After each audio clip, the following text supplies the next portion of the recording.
Canada आने के लिए बहुत सारे लोगों के विजिट वीजे लग रहे हैं। विजिट ट्रेन और बसों का सिस्टम यहाँ पे क्या है, ये बेसिक चीजें ही आपको समझ नहीं लगेंगी शुरू में। यही नहीं समझ लगेगी कि आपका घर कितना दूर है सुपर स्टोर से, खाना घर खाना है कि आपने बाहर खाना, आप इसी चीज से ही नहीं निकलेंगे। आप जॉबें क्या ढूंढेंगे, काम क्या करेंगे। सेटल डाउन होना है तो सोच समझ के प्लानिंग कर आए।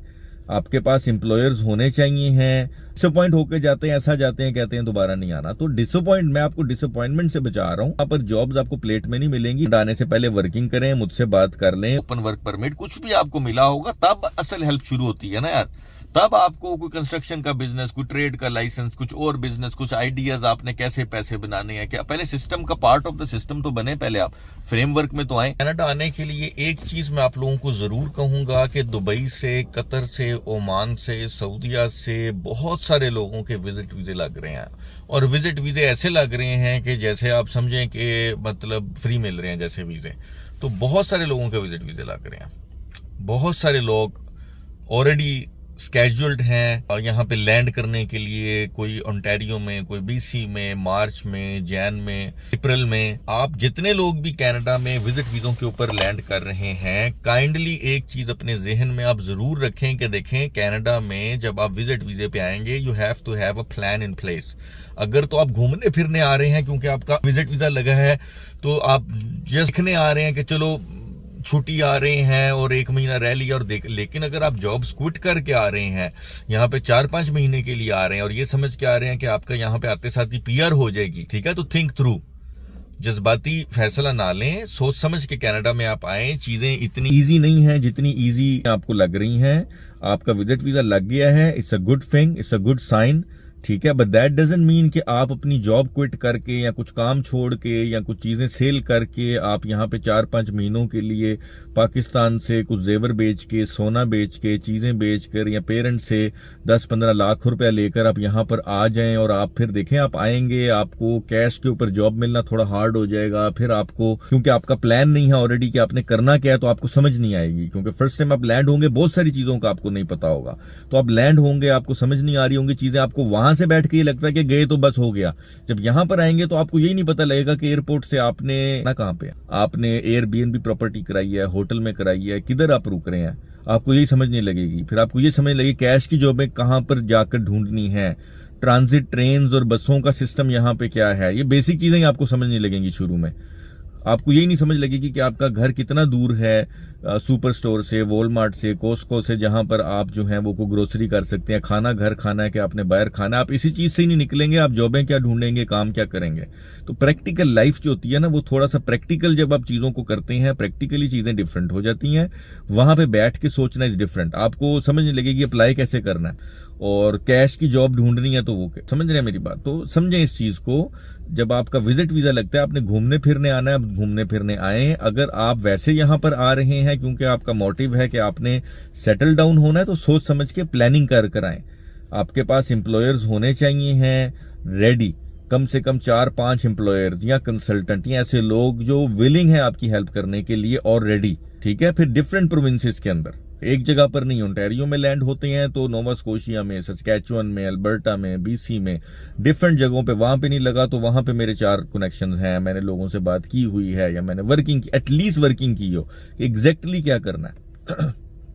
तो ये बहुत इंपॉर्टेंट चीज मैं आपको बता रहा हूं। अदरवाइज क्या होगा, कितने ही लड़के यहाँ पे आते हैं, फैमिलीज यहाँ पे आती हैं कि जो आ जाते हैं, पैसा लेके आते हैं, 5 महीने 6 महीने पूरा रह के जाते हैं ओंटारियो और फिर एडमिंटन, फिर बीसी में लैंड होके, और उसके बाद अपना 7-8-10 लाख रुपया लगाकर, और पैसे भी किस पे लगते हैं, रेंट के ऊपर, खाने पीने के ऊपर, ट्रेवलिंग के ऊपर, टिकटों के ऊपर। विद इन कनाडा भी ट्रैवल करेंगे तो टिकटें तो आएंगी $400-500 की, तो वो लगा के फिर वापस चले जाते हैं और फिर डिसअपॉइंट होकर जाते हैं, ऐसा जाते हैं, कहते हैं दोबारा नहीं आना। तो मैं आपको डिसअपॉइंटमेंट से बचा रहा हूं। आपको पहले ही बता रहा हूं कि आपके साथ क्या होना है। आपको वर्किंग करके आनी है। यहाँ पर जॉब्स आपको प्लेट में नहीं मिलेंगी, ना आपके पास $50,000 होगा, $40,000। अगर तो है तो आ जाए, आपका वीजा लग जाएगा ऑन द स्पॉट। लेकिन मेरी असेसमेंट ये है कि बहुत सारे लोग, वीजा पैसे नहीं होते उनके पास, जो पाकिस्तान से इधर आ रहे हैं। पाकिस्तान में लोगों के पास पैसा नहीं है। आप लोग जो दुबई से, मस्कत, ओमान, सऊदीया से कनाडा में आ रहे हैं विजिट वीजा क्योंकि आपका लग गया है, मुझे पता है आप लोगों के पास पैसा नहीं है। आपके पास नहीं है $50,000। अगर आपके पास $50,000 होगा तो आप पाकिस्तान में जाकर किसी अच्छी जगह पर, अच्छी लोकेशन पे आपका 2 करोड़ का घर ले लेंगे आप। या उधर बिजनेस कर लेंगे पाकिस्तान के अंदर, आप कनाडा थोड़ी आएंगे। तो आप लोगों के पास पैसा नहीं है, तो ये चीज जहन में रखें। और फ्री LMIA मिलना मुश्किल हो गया हुआ है, ये भी, इस चीज को भी आप जहन में रखें कि फ्री LMIA मिलना मुश्किल। ये भी, मैं अभी कंस्ट्रक्शन साइट पे आया हुआ था, तो मैं अभी बाहर आया हूं, अभी मुझे दूसरी साइट पर जाना है। मीनवाइल ये बहुत इंपॉर्टेंट मैसेज था जो मैं आप सबको देना चाहता हूं कि कनाडा आने से पहले वर्किंग करें, मुझसे बात कर लें, और बहुत सारे यूट्यूबर्स हैं जो हेल्प करने के लिए रेडी हैं, उनसे गाइडेंस ले लें। ठीक है, आपने असाइलम के थ्रू का राउट लेना है आपने, मैं किसी को नहीं कह रहा आप राउट लें, मैं आपको बता रहा हूं, अगर आप LMIA कन्वर्ट करना है, वर्क वीजा आपने लेना है, कुछ भी आपने करना है, या आपने स्टूडेंट वीजे में कन्वर्ट कराना है, तो जरा सोच समझ के आप आए। यहाँ पर चीजें ऐसी नहीं है जैसी आपको दिख रही हैं, ठीक है। तो चीजें टफ हैं, तो पहले प्लानिंग करें, फिर यहां पर आए। आपको एग्जैक्टली पता होना चाहिए आपने क्या करना है, एटलीस्ट आपको डिसअपॉइंटमेंट नहीं होगी, आपको पता होगा यही मैंने एक्सपेक्ट किया था, वही मेरे साथ हुआ है। आप समझ रहे हैं मेरी बात। अदरवाइज क्या होगा कि आप आ जाएंगे, आप सारा कर लेंगे, लेकिन उसके बाद आपको डिसअपॉइंटमेंट भी होगी, आप कहेंगे यार ये तो मुझे नहीं पता था मेरे साथ कनाडा में ये भी होना है। आप समझ रहे हैं। तो थोड़ा वर्किंग करके आए। मैंने आपको बोला है मेरे से जितनी हेल्प हो सकेगी मैं करूंगा, लेकिन आपको हेल्प करने के लिए भी आपको सिस्टम का हिस्सा बनना है ना। कि आप विजिट वीजे पे आते हैं, थोड़ी हेल्प तो देखें सारे कर देते हैं, पिक कर लिया, उठा लिया, किसी जगह पे ले गए, कुछ काम दे दिया छोटा मोटा, यहां तक तो है।